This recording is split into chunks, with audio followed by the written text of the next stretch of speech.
കേരളത്തിലെ 6 കോർപ്പറേഷനുകളിൽ ഏറ്റവും കൂടുതൽ ഡിവിഷനുകൾ ഉള്ള കോർപ്പറേഷൻ തിരുവനന്തപുരമാണ്. ആ തിരുവനന്തപുരം എന്നത് തലസ്ഥാനമാണ്. കേരളത്തിന്റെ തലയെന്ന് തന്നെ പറയാവുന്ന ആ കോർപ്പറേഷൻ ആര് ഭരിക്കുന്നു എന്നുള്ളതാണ്. അവിടെയാണ് NDA പ്രതീക്ഷ പുലർത്തുന്നത്. പക്ഷേ ആ പ്രതീക്ഷയിലേക്ക് അവർക്ക് എത്താൻ പറ്റുമോ? ഫിനിഷിംഗ് പോയിന്റിലേക്ക് അവർ എത്തുമോ? 51 എന്ന ആ മാന്ത്രിക സംഖ്യയിലേക്ക് അവർക്ക് എത്താൻ സാധിക്കുമോ? അതാണ് ഉറ്റുനോക്കുന്നത്. പക്ഷേ 42ലേക്ക് അവരുടെ സീറ്റ് നില ഇപ്പോൾ ഉയർന്നു നിൽക്കുന്നു. 9 ഇടങ്ങളിൽ കൂടി വിജയക്കൊടി പാറിക്കാൻ സാധിച്ചാൽ കേരളത്തിൽ ആദ്യമായി, അല്ലെങ്കിൽ തിരുവനന്തപുരത്തിന്റെ ചരിത്രത്തിൽ മേയർ എന്ന പദവിയിലേക്ക് BJP-കാരനായ നേതാവ് എത്തുന്ന സാഹചര്യം ഉണ്ടാകുന്നു. കോർപ്പറേഷൻ ഭരിക്കാൻ പോകുന്നു. അങ്ങനെ രാഷ്ട്രീയ കേരളം ഒരിക്കൽ കൂടി തിരുവനന്തപുരത്തേക്ക് വീണ്ടും കേന്ദ്രീകരിക്കുകയാണ്.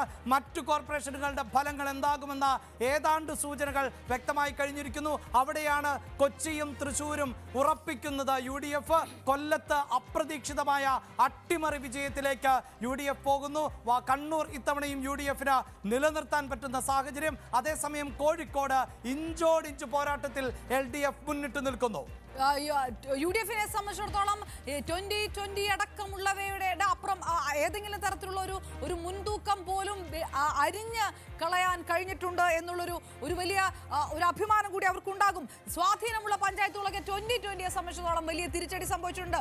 അത് പ്രധാനപ്പെട്ട പൂതൃക പഞ്ചായത്താണെങ്കിൽ, വടവുകോട്, പുത്തൻകുരിശ് പഞ്ചായത്ത്, തിരുവാണിയൂരാണെങ്കിൽ, മഴുവന്നൂരാണെങ്കിൽ, കുന്നത്തുനാട്, ഐക്കരനാട്, അങ്ങനെ അതായത് ഇനി പ്രാദേശികമായിട്ടുള്ള രാഷ്ട്രീയ പാർട്ടികളുടെ സ്വാധീനത്തിൽ ഇതുവരെ കണ്ട ചരിത്രമല്ല ഇനിയുള്ളത് എന്നാണോ മനസ്സിലാക്കേണ്ടത്?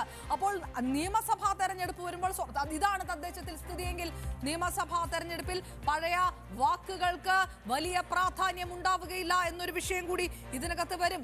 ഇനി നേരത്തെ ജോസ് കെ മാണി പറഞ്ഞതുപോലെ അവിശുദ്ധ കൂട്ടുകെട്ടുകൾ എന്നൊരു വിഷയം, ഈ തെരഞ്ഞെടുപ്പ് ഫലം എന്തായിരുന്നാലും അങ്ങോട്ടും ഇങ്ങോട്ടും ഉയരാൻ പോകുന്ന പ്രതികരണം പ്രചാരണ സമയത്ത് കണ്ടത് തന്നെയാണ്.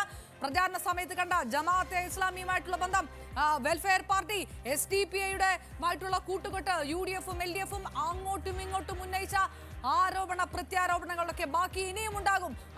അല്ലെങ്കിൽ പിന്നെ ജോസ് കെ മാണി അവിശുദ്ധ കൂട്ടുകെട്ടുകൊണ്ടാണ് ഈ തോൽവി ഉണ്ടായത്